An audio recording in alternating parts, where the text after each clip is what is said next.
اعوذ باللہ من الشیطان الرجیم بسم اللہ الرحمن الرحیم خواتین و حضرات السلام علیکم ورحمۃ اللہ وبرکاتہ و مغفرتہ۔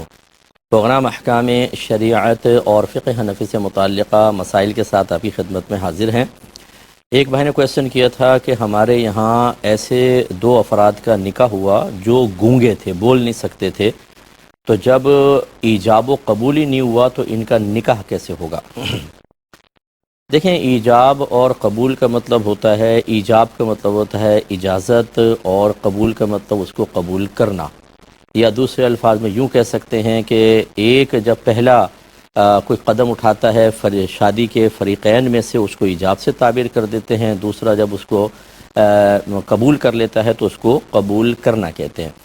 یہ ویسے زبان سے ہوتا ہے، جبکہ زبان سے الفاظ کی ادائیگی پر قدرت حاصل ہو، اور اگر کوئی گونگا ہے یا وقتی طور پہ اس کی زبان بند ہو گئی ہے تو وہ معروف اشارے کہ جو اس کے لیے مخصوص ہوں، جیسے جو گونگے حضرات ہوتے ہیں ان کے مخصوص اشارے ہوتے ہیں، اور وہ اس سے باقاعدہ آپ نے دیکھا ہے گفتگو کرتے ہیں، تو اگر ان مخصوص اشاروں کے ساتھ ہی نکاح ہوا تھا تو ان کے اشارے ایجاب اور قبول کے، یعنی جو لفظی ایجاب و قبول ہیں انہی کے قائم مقام ہوتے ہیں، لہٰذا یہ نکاح اپنی جگہ بالکل درست ہے۔ اور یہ کہنا کہ جی ایجاب و قبول ہی نہیں ہوا، یہ غالباً اس طرف اشارہ کر رہا ہے کہ سائل کے ذہن میں یہ ہے کہ جب تک الفاظ ادا نہ کیے جائیں نکاح نہیں ہوگا۔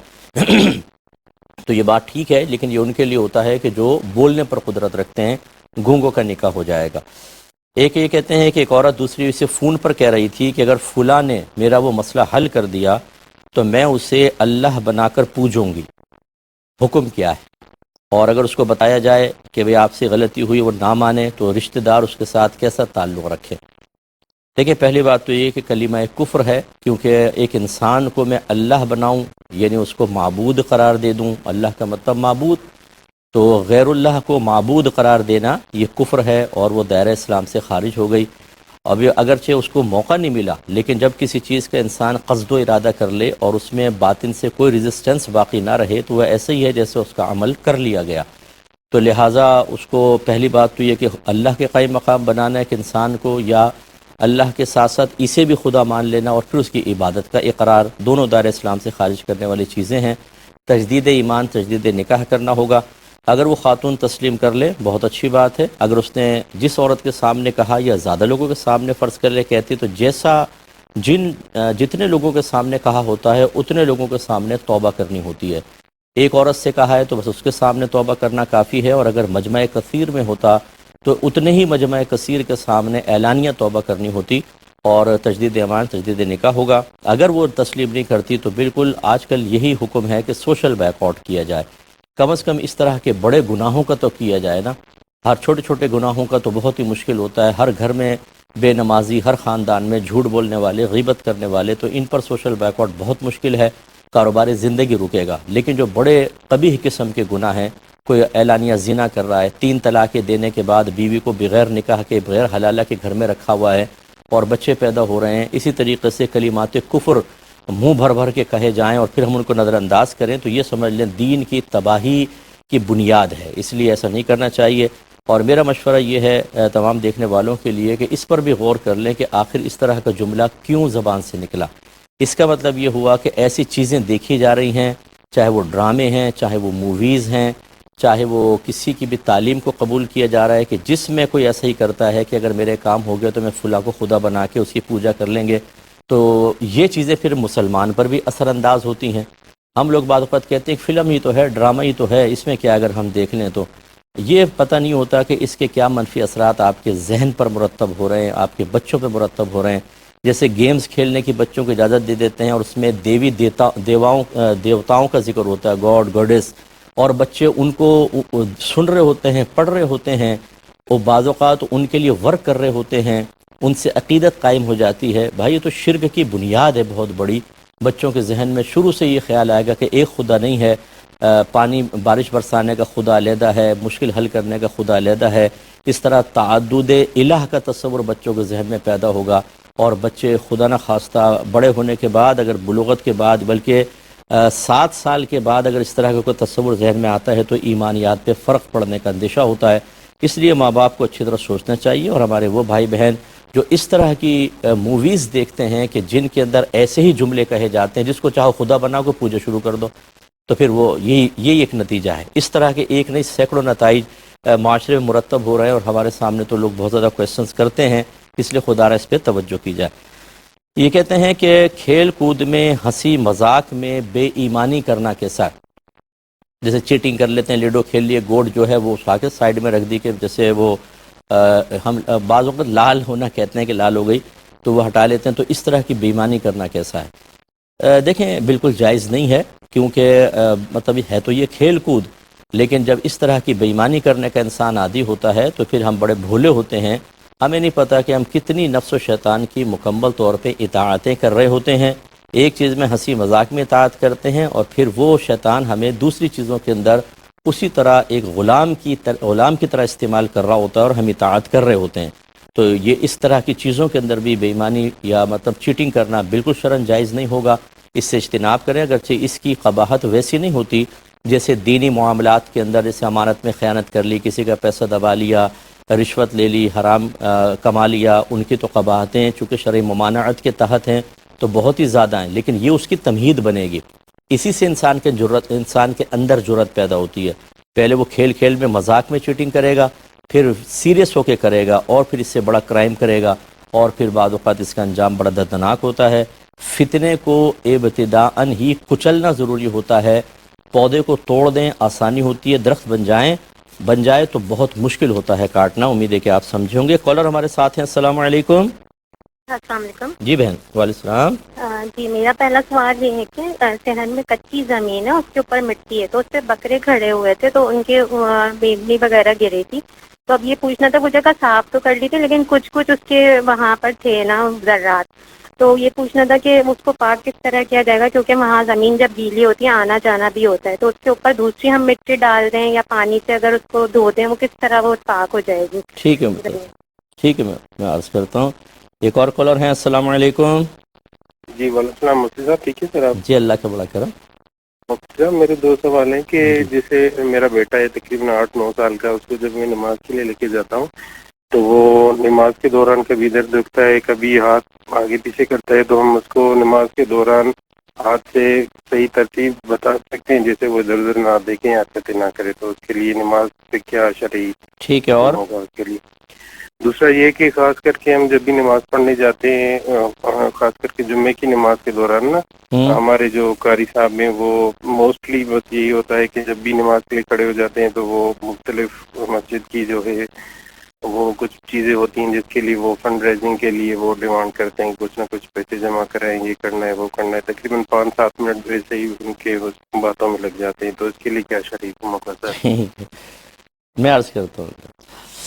یہ بہن نے کویشچن کیا کہ کہیں بکرے وغیرہ جیسے کچی زمین پہ کھڑے ہیں، پیشاب بھی کرتے ہیں، بینگنی وغیرہ اسمیل بھی ہو جاتی ہے اور ناپاک ہیں، تو اب اگر ہم اس کو پاک کرنا چاہیں تو کیا شرعی طریقہ ہوگا؟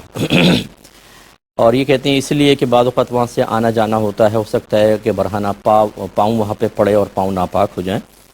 دیکھیں پہلی بات تو یہ کہ میں نے کل کے پروگرام میں بھی غالباً یہ عرض کیا تھا کہ ہر چیز کو پاک کرنے کا شرعی لحاظ سے مطالبہ نہیں ہوتا، وہیں پر ہوتا ہے کہ جہاں پر آپ نے عبادت ادا کرنی ہے یا آپ کے جسم یا لباس کا حصہ عبادت میں مشغول ہوگا، یا پھر وہاں پر اگر پاؤں وغیرہ رکھیں تو ناپاک ہونے کا اندیشہ ہے۔ میرے خیال میں جہاں بکرے وغیرہ بندھے ہوتے ہیں وہاں پر عمومی طور پہ انسان جوتے پہن کر ہی جاتا ہے، تو زیادہ سے زیادہ جوتے ناپاک ہوں گے، پاؤں نہیں، تو اگر آپ اس کو ویسے بھی چھوڑ دیں تو کوئی حرج نہیں ہے۔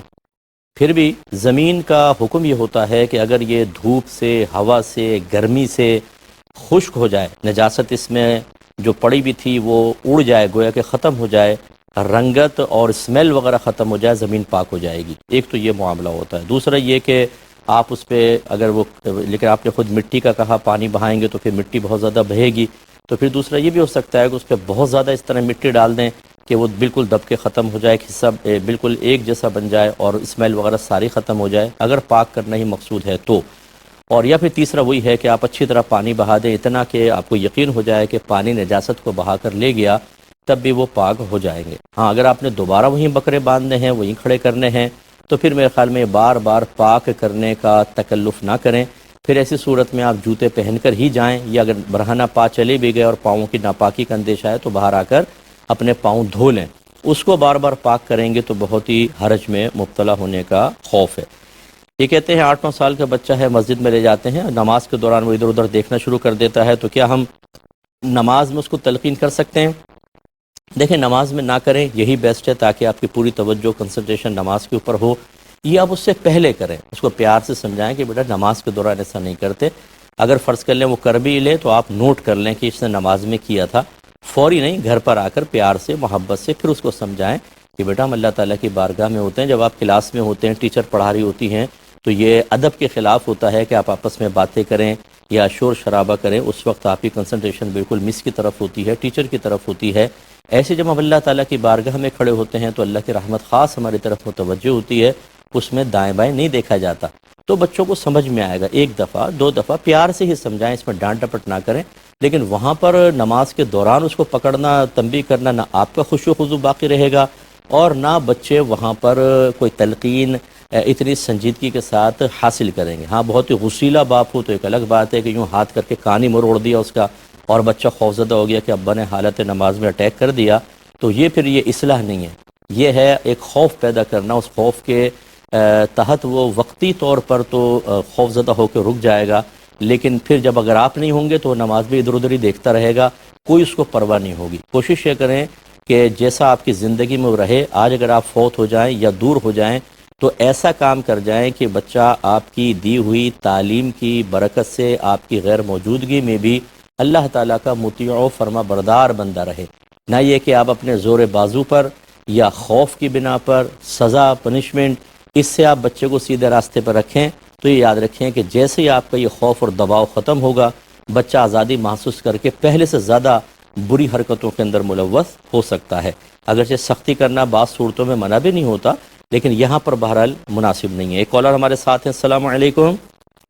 وعلیکم السلام۔ جی بہن، میرا یہ سوال ہے کہ مذاق میں کسی کا مذاق نقل اتارنا کیسا ہے؟ ٹھیک ہے، اور میں عرض کرتا ہوں، ایک اور کالر ہیں، السلام علیکم۔ السلام علیکم۔ وعلیکم السلام۔ جی بہن، جو بھائی، جی بھائی جان فرمائیے۔ ہمارے نا گاؤں میں جو مسجدیں ہیں وہ صف موٹی بہت زیادہ ہے وہاں پر، ٹھیک ہے، تو وہاں پر نماز پڑھنے کے لیے کیا حکم ہوگا؟ ٹھیک ہے، میں بتاتا ہوں۔ ایک مختصر سا بریک لیں گے، ہمیں یقین ہے آپ ہمارے ساتھ ہی رہیں گے۔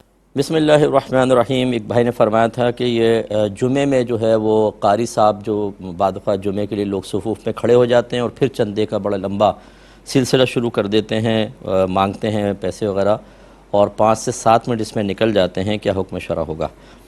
دیکھیں، پہلی بات تو یہ ہے کہ کوشش یہ کرنی چاہیے کہ یہ خطبے سے پہلے یہ تمام امور ہو جائیں، یہ بیسٹ ہے، یا خطبے کے بعد اور نماز شروع ہونے سے پہلے مطلب جب لوگ بیٹھے ہوں تو ایک دفعہ چندہ کر لیا جائے۔ جیسے ہماری مساجد میں اکثر اس طرح کے معاملات قائم ہوتے ہیں، لوگوں کو کھڑا کر کے، یا پھر مطلب اور ایسا کہ جیسے بالکل اب تکبیر لگنے والی ہے لیکن ٹھہریں جی پہلے میری بات سن لیں، یہ لمبا جب کھڑا ہو کر ہم کرتے ہیں تو اس سے لوگ کوفت کا شکار ہو جاتے ہیں۔ تو یقیناً اس میں تھوڑی سی ایسی احتیاط کرنی چاہیے کہ عرف و عادت کو بھی ملحوظ رکھیں، لوگوں کی طبیعتوں اور کیفیات کو بھی مد نظر رکھا جائے۔ لیکن اس کا ایک دوسرا پہلو بھی ہے جو میں گزارش کرتا ہوں کہ دیکھیں، بعض مساجد ایسی ہوتی ہیں جن کی کوئی ارننگ نہیں ہوتی، یعنی ان میں دکانیں وغیرہ نہیں ہوتی، نہ وہاں پر کوئی ایسے مخیر حضرات ہیں جو مسجد کے مطلب اکثر انتظامات اپنی ذاتی جیب سے پورا کر دیتے ہوں۔ آج کل مساجد کا نظام چلانا انتہائی مشکل ہے، بڑے بڑے بل آتے ہیں اور وہ بل بھرے نہیں جا سکتے۔ بعض علاقوں میں جیسے ہمارے کراچی کی میں بات کر رہا ہوں کہ پانی بھی نہیں آتا، اور وہاں پہ واٹر ٹینکر ڈلوانے ہوتے ہیں ہر ہفتے، اور اتنے نمازی ہوتے ہیں۔ تو اگر یہ چندہ طلب نہ کیا جائے، بار بار ترغیبات نہ دی جائیں، تو نہ اس سے سیلریز نکالی جا سکتی ہیں، یعنی مسجد کے جو آمدنی ہے اس سے سیلریز بھی نہیں نکلتی، پانی کیسے ڈلوائیں گے، بجلی کا بل، صفائی، مینٹیننس، تو پھر نظام کیسے چلے گا؟ اس لیے میں تمام لوگوں سے گزارش کرتا ہوں کہ خدارا ایک جہت سے ہر دفعہ چندہ مانگنا شروع کر دیتے ہیں، ہر دفعہ کھڑے ہو جاتے ہیں، ایسے ایک طرف سے نہ دیکھیں، بلکہ اب آپ یوں سمجھیں کہ آپ ہیں کمیٹی کے اندر، آپ نے ایک مسجد بنا لی ہے، اس کا انتظام چلا رہے ہیں، اور اپنی ذاتی آمدنی سے یا پاکٹ منی سے تو آپ مسجد نہیں چلا سکتے، تو اب کیا کریں گے آپ بھی یہی کریں گے کہ جب ایک مسجد کا بل 1.25 لاکھ 1.5 لاکھ کے قریب آئے گا، جبکہ ہر طرح کی احتیاط کر لی جائے، تب بھی اتنا تو آ ہی جاتا ہے، یا چلیں کم بھی آ گیا، 60-70 ہزار تو کہیں پر بھی نہیں گیا، چھوٹی چھوٹی مساجد کے آ رہے ہیں، تو پھر آپ کیسے چلائیں گے؟ اس لیے ان کی مجبوری بھی سمجھنے کی ضرورت ہے۔ ایک پہلے کال لیتے ہیں۔ السلام علیکم۔ جی وعلیکم السلام۔ مفتی صاحب میرے 3 سوال ہیں۔ جی بھائی جان۔ ایک تو ہے یہ جو چھوٹا پیشاب کھڑے ہو کے کرتے ہیں یا ہم کہیں ٹریول کر رہے ہوتے ہیں تو راستے میں جگہ بھی بننی ہوتی ہے، وہ پوچھنا ہے۔ دوسرا میں ڈرائیونگ کر رہا ہوں کافی سالوں سے ان کے ساتھ، تو ان میں جو گاڑیوں کا کام کراتا ہوں، کباڑ شباڑ بچتا ہے، وہ میں بھیج سکتا ہوں؟ ٹھیک ہے۔ اور تیسرا ہے میں جا رہا ہوں، تیسرا باہر جا رہا ہوں تو میں 15 سال سے ہوں ان کے ساتھ، تو بچے وہ کہہ رہے ہیں ادھر ہی رہ جائیں، میں چھوڑ کے جا سکتا ہوں ان کے پاس؟ مطلب اپنے بیوی بچے؟ جی بیوی بچے وہ ساتھ ہی ہیں میرے، شروع سے 15-16 سال سے ہم رہ رہے ہیں، ایک فیملی کی طرح رہ رہے ہیں۔ اچھا، تو آپ چاہ رہے ہیں میں باہر چلے جاؤں اور ان کے کفالت میں بچے بیوی بچوں کو چھوڑ جاؤں؟ جی یہ دوست وہ ہیں خود آپ کے؟ کہہ رہے ہیں کہ بچے ادھر ہی رہیں۔ میرے 4 بچے ہیں اور بیوی ہے۔ بچہ میرا نہیں، جن کے جوان ہے، پاس 15 آپ چھوڑ کے 16 جا رہے ہیں وہ بڑا کون ہے؟ دوست وغیرہ ہے کوئی؟ نہیں میں اس کے ساتھ ملازمت کرتا ہوں۔ ملازمت کرتے ہیں، ٹھیک ہے، میں بتاتا ہوں انشاءاللہ آپ۔ ٹھیک ہے، ایک اور کالر ہیں۔ السلام علیکم۔ وعلیکم السلام۔ جی بہن۔ جی میرا سوال ہے کہ ہمارے پاس نا کچھ اسلامی بکس ہیں، اب وہ ہمارے استعمال میں نہیں ہے، ہم ان کو فالو نہیں کرنا چاہ رہے، تو وہ بکس کا اب ہم کیا کریں؟ ہمارے پاس ٹھنڈا کرنے کا بھی کوئی انتظام نہیں ہے ان کو۔ آپ کہاں سے بات کر رہی ہیں؟ ساتھ کا بات۔ چلیں میں بتاتا ہوں انشاءاللہ۔ ایک یہ بچی نے پوچھا تھا کہ اگر کیا مذاق میں ہم کسی کی نقل اتار سکتے ہیں یا نہیں؟ دیکھیں مسئلہ یہ ہوتا ہے کہ بعض اوقات تو آپ اکیلے ہیں، جیسے کمرے کے اندر غیر موجودگی میں کسی کی نقل اتار رہے ہیں، یہ بھی مناسب نہیں ہے، لیکن اس کو مکروہ تنزیہی کہا جائے گا، یعنی نہ گناہ نہ ثواب، کیونکہ آپ کا یہ فعل کسی کی دل آزاری کا سبب نہیں بن رہا۔ دوسری صورت یہ ہے کہ جس کی نقل اتار رہے ہیں وہ نہیں ہے، لیکن کچھ لوگوں کے سامنے اتار رہے ہیں، یہ اس سے زیادہ کراہت رکھے گا کہ اگرچہ وہ شخص موجود نہیں اور براہ راست آپ کی یہ حرکت اس کے لیے دل آزاری کا سبب نہیں بن رہی، لیکن یقیناً ادھر بیٹھے ہوئے کوئی نہ کوئی اگر جا کے اس کو کہہ دے گا تو اس کی دل آزاری ہوگی کہ جو تمہاری بڑی نقلیں اتاری جا رہی تھیں تمہاری غیر موجودگی میں یہ۔ اور تیسری صورت یہ ہے کہ وہ سامنے بیٹھا ہے اور کچھ لوگ ہیں یا اکیلا بھی آپ کے ساتھ ہے اور آپ اس کی نقل اتار رہے ہیں یا لوگوں کے سامنے اتار رہے ہیں اور سب اس پہ ہنس رہے ہیں، یہ تو پھر بہت ہی سخت مکروہ کی طرف آئے گا، یعنی مکروہ تحریمی یا حرام تک بھی، اگر اس کی دل آزاری ہو رہی ہو تو۔ اور ایک ہوتا ہے کہ دوست آپس میں مذاق اڑاتے ہیں، مذاق کر رہے ہوتے ہیں، لیکن اس طرح کا نہیں ہوتا کہ کوئی بہت زیادہ گلٹ فیل کرے، بلکہ وہ ویسے ہی آپس میں ایک دوسرے کے کر رہے ہوتے ہیں۔ یہ بھی مطلب سخت حکم تو نہیں ہے، لیکن ہم اس کو بھی منع کریں گے اور شریعت اس کو لائق نہیں کرتی ہے، کیونکہ یاد رکھیں کہ لوگوں کی کیفیات مختلف ہوتی ہیں۔ بعض اوقات ایک بے تکلف دوست ہمیں کچھ کہہ دیتا ہے، ہم اگنور کر دیتے ہیں، ہم اسے کہتے ہیں وہ اگنور کرتا ہے، ہم سمجھتے ہیں کہ ہر دفعہ اگنور کرے گا، لیکن خود آپ اپنی کیفیات دیکھ لیں کہ بعض اوقات موڈ ایسا نہیں ہوتا کہ ہم مذاق کریں، اور کوئی کرتا ہے تو ہم سیریس ہو جاتے ہیں، غصے میں آ جاتے ہیں، فوراً سامنے والے کہتا ہے یار آج تمہیں کیا ہو گیا۔ اسی طریقے سے سامنے والے کی کیفیات ہوتی ہیں کہ وہ کبھی ڈپریشن میں ہوتا ہے، کبھی پریشانی کے اندر ہے، کبھی اس کی طبیعت آپ کے اس مذاق کو قبول نہیں کر رہی، وہ اس وقت نہیں لائک کر رہا، تو اس کی دل آزاری کا سبب بنے گا۔ اس لیے چونکہ ایسے ماحول میں کہ جب کہ آپ یہ سمجھتے ہیں کہ شاید اس کی دل آزاری نہ ہو، لیکن امکانات یہ ہیں کہ دل آزاری پاسبل ہے، ادھر بھی اجتناب کرنا ضروری ہوتا ہے، اور ہمارا مشورہ ہے کہ ایسا ہرگز نہ کریں، اور خصوصاً میں گزارش کرتا ہوں بڑوں کا مذاق ہرگز نہ کریں۔ بعض اوقات ہم بچوں کے ساتھ بیٹھے ہوتے ہیں اور کسی بڑے کی نقلیں اتار رہے ہوتے ہیں، اس سے بچوں کے اندر جرأت پیدا ہوتی ہے، وہ بھی بڑوں کی نقلیں اتارتے ہیں، اور ایک وقت آئے گا کہ آپ کی بھی نقلیں اتاریں گے، اور جب آپ کو اس کی خبر پہنچے گی تو شدید دل آزاری ہوگی۔ تو خلاصہ کلام یہ ہوا کہ کسی کی نقل اتارنا اگر بالکل تنہائی میں اکیلے آپ کر رہے ہیں، اکیلے خود ہی بیٹھے ہوئے، تو مکروہ تنزیہی ہے، نہ گناہ نہ ثواب، گنجائش نکلے گی، لیکن یعنی اس پہ آپ کو کی گرفت نہیں ہے اکیلے میں، لیکن جب آپ پبلک کے سامنے کرتے ہیں یا اگر بے تکلف دوست کے ساتھ بھی کر رہے ہیں تو چونکہ اس میں امکانات ہیں دل آزاری کا، تو اس سے اجتناب کرنا واجب ہوگا۔ یہ کہتے ہیں کہ گاؤں کی مسجد ہے، اس میں صفوف بہت موٹی ڈالی ہوئی ہیں، تو اس پہ نماز پڑھنے کا کیا حکم ہے؟ دیکھیں نماز ہو جائے گی۔ میں ایک دفعہ ہری پور میں تھا، سردیوں کے زمانے کے اندر، وہاں ایک مسجد میں گیا تو انہوں نے بھوسا ڈالا ہوا تھا یہ صفوف کے اوپر، کیونکہ اتنی ٹھنڈ تھی، کچھ انتہائی، زمین پہ کھڑا ہونا تو پاسبل ہی نہیں تھا، اور اس میں جب سجدہ کریں تو منہ چھپ جاتا تھا اس کے اندر۔ تو بہرحال یہ ایسا ہوتا ہے، باہر کے ملکوں کے اندر موٹے موٹے قالین بچھائے ہوتے ہیں، آپ دیکھیں، آپ دبئی سائڈ، شارجہ سائڈ چلے جائیں، وہاں پہ کئی مساجد کے اندر، اسی طرح باہر کے ملکوں میں جہاں ہمارا جانا ہوا تو وہاں مساجد میں بسا اوقات بہت ہی موٹی قالین بچھی ہوتی ہے۔ تو یہ مطلب اس میں سجدہ ہو جائے گا. بس یہ ہے کہ اگر بہت ہی نرم ہے تو تھوڑا سا آپ زیادہ دبا لیں, لیکن ایسا نہیں ہوگا کہ ایسا نہ ہو کہ پوری طاقت سے دبائیں کہ پیشانی ہی چھل جائے, ایسا نہیں ہے. یہ تو ہے ضرور کہ آپ اس طرح ایسی نرم چیز کے اوپر سجدہ کریں کہ زمین کی سختی محسوس ہو, لیکن بعض اوقات بہت ہی موٹی ہوتی ہے تو بہرحال آپ کا سجدہ بالکل ہو جائے گا. کیوں؟ اور ہم یہ مشورہ ہرگز نہیں دیں گے کہ مسجد چھوڑ کر اپنے گھر میں نماز پڑھیں یا کسی اور مسجد میں چلے جائیں. آپ وہیں پر نماز پڑھیں, تھوڑا سا زیادہ دبا لیجئے گا, نماز ہو جائے گی انشاءاللہ آپ کی. یہ بھائی کہتے ہیں کہ کھڑے ہو کر پیشاب کرنے کی کیا شرعی حیثیت ہے؟ بعض اوقات ہم سفر پہ جا رہے ہوتے ہیں, وہاں پہ ایسی جگہیں ایسی ہوتی ہیں کہ کھڑے ہو کے پیشاب کریں, تو کیا حکم شرع ہوگا؟ دیکھیں, ویسے تو بغیر کسی شرعی عذر کے کھڑے ہو کر یہ پیشاب کرنا مکروہ ہوتا ہے, لیکن جب کوئی صحیح عذر ہو کہ جیسے کوئی جگہ ہی نہیں مل رہی آپ کو کہ بیٹھ کے پیشاب کریں, بعض اوقات ایسی خراب جگہیں ہوتی ہیں. میں نے بھی بہت سفر کی ہیں تبلیغ دین کے سلسلے میں, اور واقعی جب بسیں رکتی ہیں تو بہت ہی مشکل ہو جاتا ہے کہ کہاں پر انسان, بعض اوقات واش رومز بھی نہیں ہوتے. تو ایسے بہرحال ہم تو کچھ اور ہی طریقہ اختیار کرتے تھے کہ شرعی طریقے کو ہی فالو کیا ہے میں نے ہمیشہ, لیکن یہ بھی کوئی غیر شرعی نہیں کہلائے گا کہ جب شرعاً عذر ہو تو انسان کھڑے ہو کر پیشاب کر لے. کہ میرے آقا صلی اللہ علیہ وسلم سے بھی بسا اوقات یہ عمل ثابت ہے, جس کی مفسرین نے, شارحین نے اور فقہاء نے جب اس کو لکھا تو فقہاء نے بہت سی تعویلات کی ہیں کہ آپ کے ساتھ صحیح شرعی آزار تھے کی بنا پر آپ نے ایسا کیا, لیکن ثابت ہے. ہاں, اس کو عادت نہ بنایا جائے. اور یہ بھی فقہاء نے لکھا کہ جب کبھی اگر بامر مجبوری کھڑے ہو کر پیشاب کرنا ہو تو ایسی جگہ کریں کہ ستر کی حفاظت رہے, کسی کی نگاہ ستر کے اوپر نہ پڑے. یہ کہتے ہیں کہ میرا ڈرائیونگ کا کام ہے, بس اوقات گاڑی میں کام نکل آتا ہے تو میں مکینک کے پاس جاتا ہوں, وہ پارٹس چینج کر دیتے ہیں. اب جو بچتا ہے اس کا کیا کریں؟ تو میں اس کو بیچ کے اور حاصل کر لیتا ہوں, کیا حکم شرع ہے؟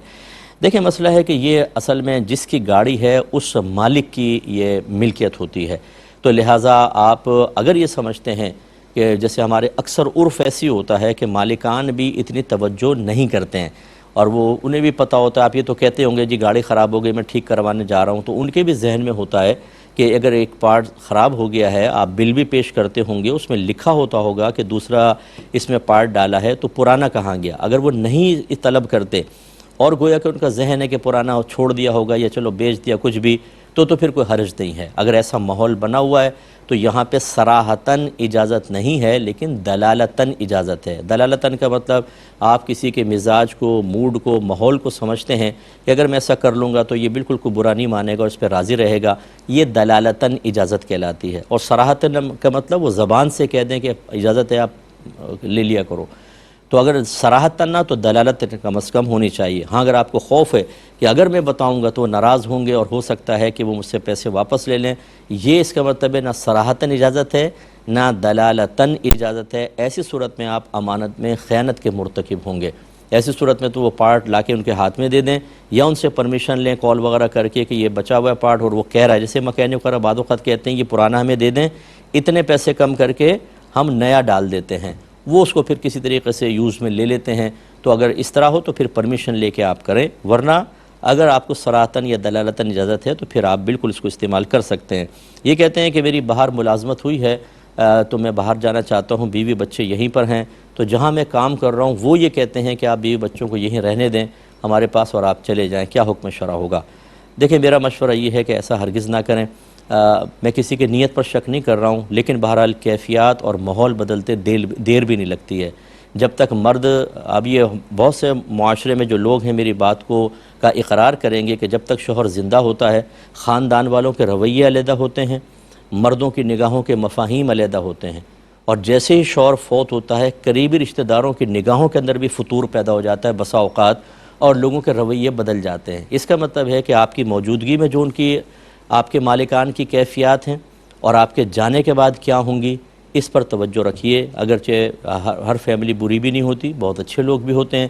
یہ اچھی طریقے سے آپ دیکھ لیں کہ اگر آپ کو خوف ہو کہ آپ کے جانے کے بعد پھر ایسی انٹرفیرنس آپ کے گھر میں ہو جائے گی کہ آپ کی زوجہ ہیں, آپ کے بچے ہیں, خالی رات میں کوئی آ گیا, پھر کوئی ایسا مسئلہ ہو گیا, تو پھر کیا ہوگا؟ اس لیے قریب ترین رشتہ داروں کے پاس چھوڑ کر جائیں تو زیادہ بیسٹ ہے.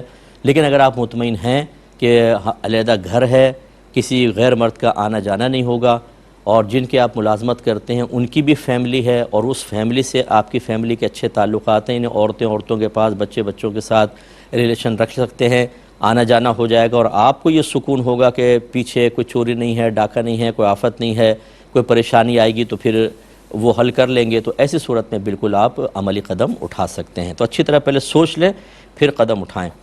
ایک چھوٹا سا بریک ہے، ہمیں امید ہے کہ انشاءاللہ آپ ہمارے ساتھ رہیں گے۔ بسم اللہ الرحمن الرحیم۔ ایک کویسچن یہ آیا تھا کہ کسی نے کسی دوسری مذہب والے کے مذہبی تہوار کی مبارکباد دے دی، تو ایک مفتی صاحب نے ان پہ توبہ کو لازم کیا اور پھر اس شخص کو مسجد میں لایا گیا، اس نے سب کے سامنے علانیہ توبہ کی۔ بعد میں وہ شخص کہتا ہے کہ مجھ سے تو زبردستی توبہ کرائی، مجھے توبہ کرنی نہیں تھی، کیا حکم شرع ہوگا؟ دیکھیں، پہلی بات ایک سمجھ لیں کہ ہمارا مذہب اسلام مسلمان کو ایک مذہبی امتیاز قائم کرنے کا حکم دیتا ہے، اور وہ اسی لیے کہ اللہ تبارک و تعالیٰ کی تعلیم ایسی ہے۔ مثال کے طور پر اللہ تعالیٰ واحد ہے، یکتا ہے، وہی معبود حقیقی ہے، تو اس کی عبادت میں کسی کو شریک نہیں کرنا چاہیے۔ اور شرک کے بارے میں اللہ تبارک و تعالیٰ نے سخت وعیدات بیان فرمائی ہیں کہ اگر کوئی حالت شرک میں مر گیا تو اس کی کبھی توبہ نہیں ہے، پھر تو بخشے نہیں جائے گا، وہ ہمیشہ ہمیشہ جہنم میں رہے گا۔ اس لیے اس مذہب کی تعلیمات کو بنیاد بنا کر پھر علماء کرام لوگوں کو کوشش کرتے ہیں کہ ایسے امور سے روکیں کہ جن کی بنا پر وہ شرکیہ کلمات کہنے یا شرکیہ عمل کرنے کی طرف آ کر اپنے ایمان کے زوال کا سبب بن جائیں، تو وہ روکتے ہیں کہ آپ ایسا کام نہ کریں، اور اگر کوئی ایسا کر لے تو اس سے پھر اس کو توبہ کروائی جاتی ہے، کیونکہ یہ علماء کی ذمہ داری ہے کہ وہ لوگوں کو صحیح راستہ دکھائیں۔ اس لیے اللہ تعالیٰ نے فرمایا کہ فَاسْأَلُوا أَهْلَ الذِّكْرِ إِن كُنتُمْ لَا تَعْلَمُونَ، اگر تم نہیں جانتے تو اہل علم سے کویسچن کرو۔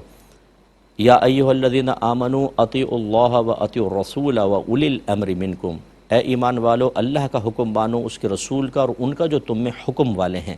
حکم والوں سے مراد وہ مجتہدین، علماء، مفتیان کرام جو لوگوں کی تربیت کرتے ہیں، ان کو مسائل سکھاتے ہیں، ان کو شرعی حکم بتاتے ہیں، اس کا مطلب ان کی اطاعت لازم ہوتی ہے۔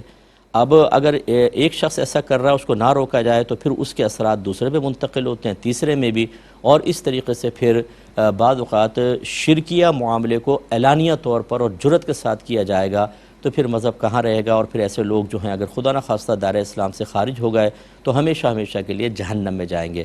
جب اللہ تعالیٰ نے شیطان کو اپنی بارگاہ سے راندہ درگاہ کیا تھا، اس نے چیلنج کیا تھا کہ میں لوگوں کو جہنم میں لے کے جاؤں گا، تو اللہ نے فرمایا تھا کہ جو میرے مخلص بندے ہیں ان پر تیرا زور نہیں چلے گا۔ اس کا مطلب یہ ہے کہ جو مفتیان کرام اس طرح کسی کو توبہ کرنے کی طرف مائل کرتے ہیں تو وہ چاہتے ہیں کہ یہ آدمی اللہ کے مخلص بندوں کی فہرست میں آئے، نہ کہ ان لوگوں کی جن کو شیطان اپنے ساتھ جہنم میں لے جائے گا۔ اس لیے بعض لوگ فوراً اس پہ یہ مولوی حضرات فوراً فتویٰ دے دیتے ہیں، ایسا کرتے ہیں وہ کرتے ہیں۔ بھائی ان کا اپنا ذاتی مسئلہ نہیں ہے، انہوں نے آپ کی آخرت کی بہتری کے لیے اور آخرت کی بربادی سے بچنے کے لیے ایسا کیا ہے۔ لہذا یاد رکھیے کہ کسی بھی قوم کا اگر کوئی قومی شعار ہو، قومی شعار کا مطلب ایسی کوئی علامت کہ اس قوم کے ساتھ خاص ہو، اگر آپ دیکھیں تو فوراً اگر کوئی مسلمان بھی کرتے دیکھیں جس کے بارے میں پتہ نہیں کہ مسلمان ہے، اس عمل کو دیکھ کر آپ کا ذہن اسلام کی طرف نہیں بلکہ غیر مذہب کی طرف چلا جائے تو سمجھ لیں یہ علامت ان کی قومی علامت ہے۔ اگر اس کا مذہب سے تعلق نہیں ہے تو قومی علامت، اور اگر مذہب سے تعلق ہے تو اس کو مذہبی شعار کہتے ہیں یا مذہبی علامت۔ اور کسی کی مذہبی علامت اختیار کرنا، مذہبی شعار اختیار کرنا، یہ انسان کو دائرہ اسلام سے خارج کر دیتا ہے، بشرطے کہ اس میں شریعت کی طرف سے کوئی اجازت کا پہلو نہ ہو۔ شریعت کی طرف سے اجازت کا پہلو کیا ہو سکتا ہے کہ مثال کے طور پہ جیسے مطلب کوئی جاسوسی کے لیے گیا ہوا ہے اور پھر ان کا گیٹ اپ اختیار کر لیتا ہے اور ان کی رسومات میں شریک ہوتا ہے، تو چونکہ یہ تو ایک خاص وجہ کی بنا پر ہے، اس کے اندر گنجائش نکلے گی۔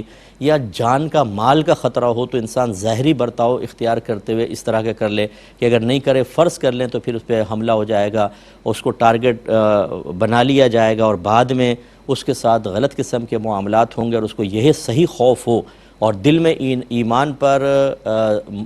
ایمان موجود ہو اور ایمان پر دل بالکل مطمئن ہو، تو ظاہری طور پر وقتی طور پر اس طرح کے معاملات میں انوالومنٹ کی گنجائش نکل سکتی ہے۔ جیسے بعض اوقات گورنمنٹ لیول کے اوپر اقلیتوں کے ساتھ اظہار یکجہتی کے طور پر بہت سے ایسے امور ہوتے ہیں، مبارکباد وغیرہ دینا، جو مطلب یہ کہ گورنمنٹ کے لوگ ہوتے ہیں ان کے لیے مجبوری بن جاتا ہے، تو اس کی تھوڑی بہت گنجائش ہو سکتی ہے، وہ بھی جب کہ دل سے نہ ہو۔ اور یہ باقی یہ کہ اس میں جو کچھ کروایا تھا بالکل ٹھیک کروایا تھا۔ اب اگر کوئی شخص کہتا ہے کہ توبہ میں نے زبردستی کی تھی، نہیں، تو اس کا مطلب ہے کہ وہ اس کسی اور مذہب کی مذہبی علامت سے، رسم سے بالکل مطمئن ہے اور یہ اس کو دائرہ اسلام سے خارج کرے گی، تو یہ تو توبہ نہیں ہے، اس نے زبردستی پریشر میں آ کے کیا۔ تو اس شخص کو چاہیے کہ تجدید ایمان اور تجدید نکاح کرے اور دل سے کرے. اگر نہ کرے فرض کریں جن جن کو پتہ ہے کہ اس نے ایسا کہا ہے تو پھر اس سے علیحدہ رہیں. وجہ اس کی یہ ہے کہ اس کے ساتھ رہیں گے تو آپ کی نگاہوں میں بھی اپنے مذہب کی تعلیمات ہلکی ہوتی جائیں گی, دوسرے کا مذہب پسند آئے گا, اور ایک وقت آئے گا اللہ نہ کرے شیطان آپ کو مذہب اسلام سے دور کر کے کفر میں مبتلا کر دے گا, اور پھر آپ کا کچھ بھی نہیں ہو سکتا.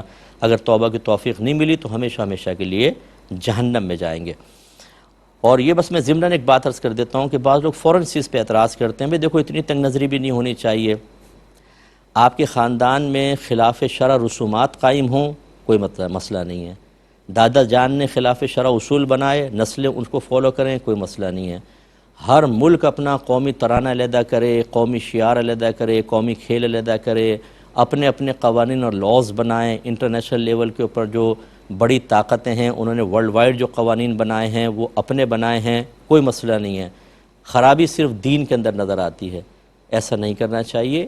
دین نے اگر کوئی تعلیمات دی ہیں تو یہ تنگ نظری کی بنا پر نہیں ہے بلکہ اس کی صحیح مصلحتیں ہیں. کائنات کا ذرہ ذرہ اللہ کی ملکیت میں ہے, وہ ہے مالک حقیقی, وہ ہے حاکم مطلق, اس کا حکم چلے گا, وہ جو کہے گا وہ کرنا پڑے گا. یہ کیا بات ہوئی کہ اللہ تعالیٰ سے تو مقابلے پر آتے ہوئے انسان اس لیے گھبرائے کہ نہیں یار پھر ایسا نہ ہو کہ پریشر ڈالے لوگ تو مولویوں کو برا بھلا کہو, بھئی آپ لوگوں نے دین تنگ کر رکھا ہے, اسلام کا مطلب کیا ہے؟